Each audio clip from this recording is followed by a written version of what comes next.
Isa sa mga public service programs ng DWPM.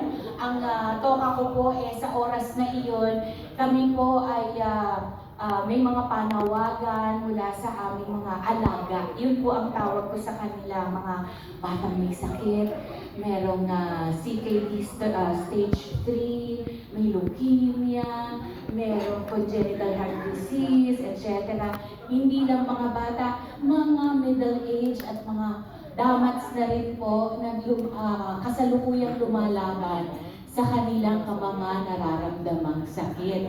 Tapos po, nangihingi po kami ng donasyon mula po sa mga kaserbisyong nakatutok sa amin sa mga oras na iyon na hindi naman po talaga kami binibigo. Yan po ang tatak serbisyo. Meron din po kami talakayang medikal, meron din kaming talakayang serbisyo rin naman mula sa iba't ibang ahensya na nagbibigay po ng ayuda, may mga katulad ng PhilHealth, DSWD, ano pa ba, yung mga iba't ibang non-government organizations na handang tumulong sa aming mga alaga. Tapos po, pag Sabado, kasama niyo pa rin po ako, nagbibigay ng extra sunshine sa inyong Saturday morning, ang Win Today. Ito po, dito po ako, bumabawi ng happiness.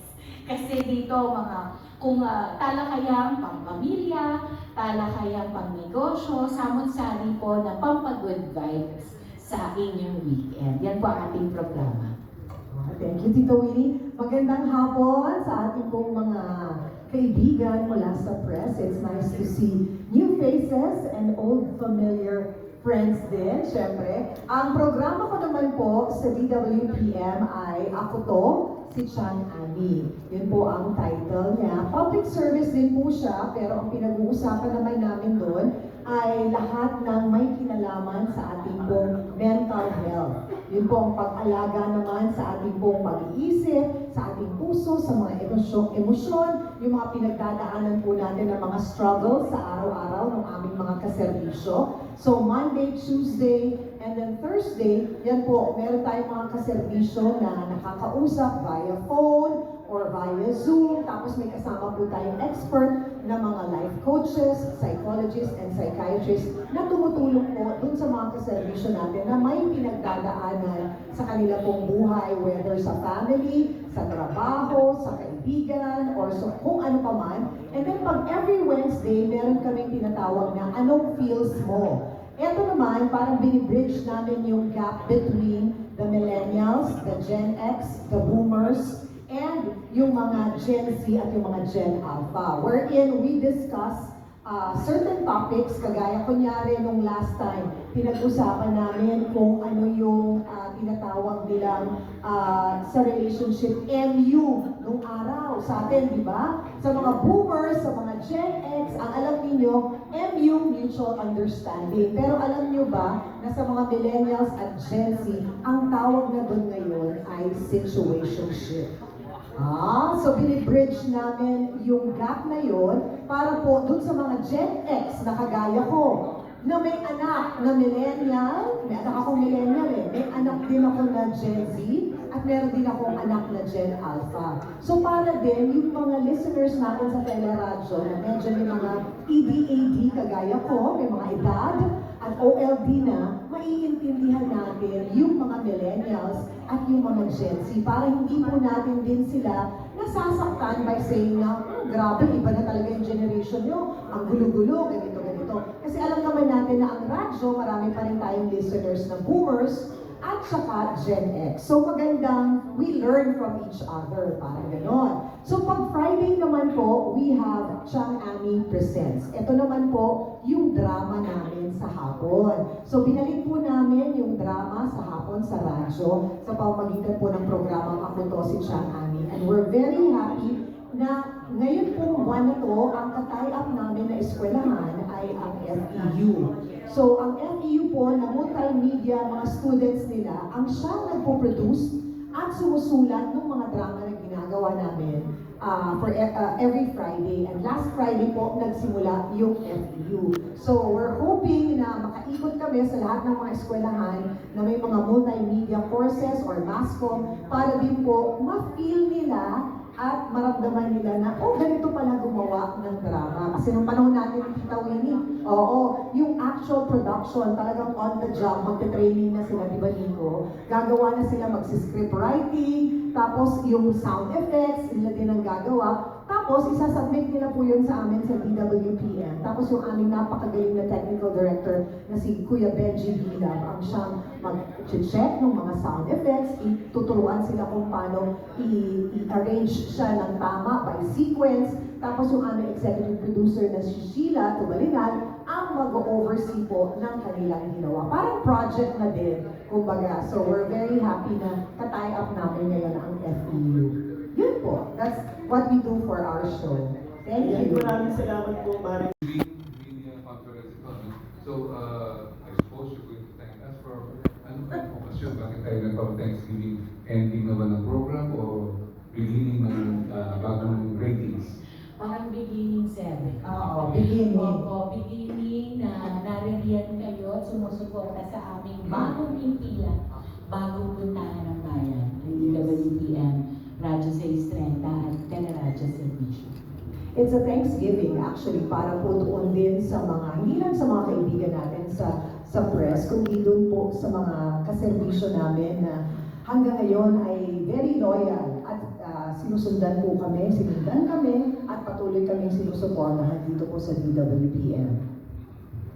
Well, of course, I'd like to congratulate the two of you for having transition.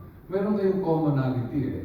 You both transition from being actors to broadcasters, no? Nag-shift kayo, ano yung, why did you do the shift? Bakit kayo nag-take ng ganitong shift in your careers? What did you like about acting or did not like about acting that made you shift? Mauna na si Tita Winnie dahil siya ang naunang nag-transition.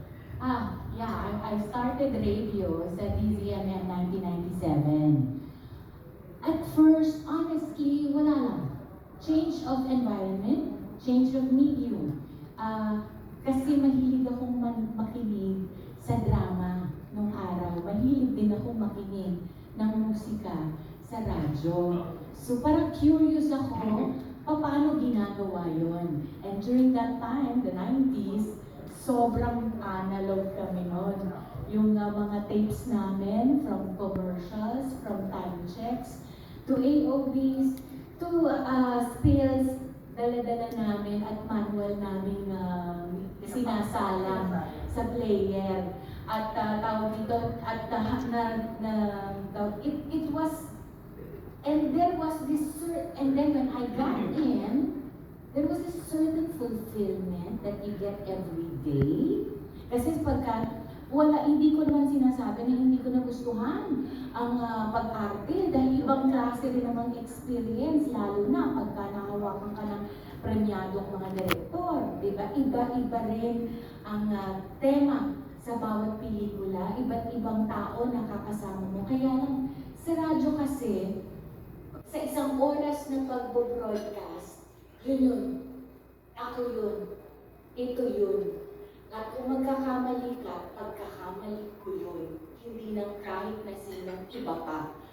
At kaya yung fulfillment pagkatapos ng programa, unexplainable, overwhelming, lalo na pag maganda yung naging episode mo for that day.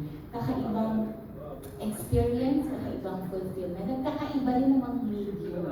So, yun yung masasabi ko sa shift na nagawa. I think parang sabay tayo ng Tita Winnie kasi ikaw AM, ako naman FM. So, nung na-inform ako that there was a audition for the FM station at ABS-CBN before, which is DWRR, Radio Romance yun. Nung na-inform ako, parang na-curious ako, ano kayang feeling na magtrabaho sa radyo? Kahit na hindi mass-com yung course ko during that time, AB Psychology yung course ko na mag-aaral ako. So, napagsabay ko siya, nag-audition ako, tapos nakapasa ako, and then sabi ko, I will take this as a challenge. Kasi iba yung working environment sa radyo, iba. And during that time, yung radyo namin noon was less talk, more music. So, nakapasa ako sa napakagaling na si Lito Balquedra at nilagay ako sa panghapon, which is 5 p.m. to 9 p.m. na drive time noong araw sa FM radio. At sabay nun, actually, ginagawa ko yung Palibhasa Lalaki that time. Ginagawa ko yung Palibhasa Lalaki, and then every Saturday, nagpipelikula ako for Viva Films. Tapos pag linggo, nag-host ako ng Sa Linggo na po sila. So parang at that age, lahat na try ko. Nasa acting ako ng pelikula, nasa sitcom ako sa Palibhasa, and then nasa hosting ako, and then I was doing also FM. So nung nabalansi ko na, umabot nga kami sa punto na tinanong ako ni Lito Balquedra noon kasi sobrang nagkakagulo na yung schedule ko. Sabi niya sa akin talaga, Armida, ano ba talaga ang gusto mo? Sabi niya gano'n. Radyo, TV, o ano ba, pelikula, ganyan. So, sir, sabi ko hanggang kaya gawin lahat, syempre gagawin mo, di ba? Because bata ka pa. So, until after 2 years, yun yung nag-resign ako sa radyo, kasi sa FM, kasi hindi na kaya ng schedule. And then, I was asked to do naman a program sa DZMM nung time na yun, which is yung Palibhasa Bagets, na every weekend. So, parang di ko alam, parang nag-enjoy na rin ako because yun nga, gaya ng sabi ni Tita Winnie, for me, sa FM naman, because I love music, I love telling stories through music.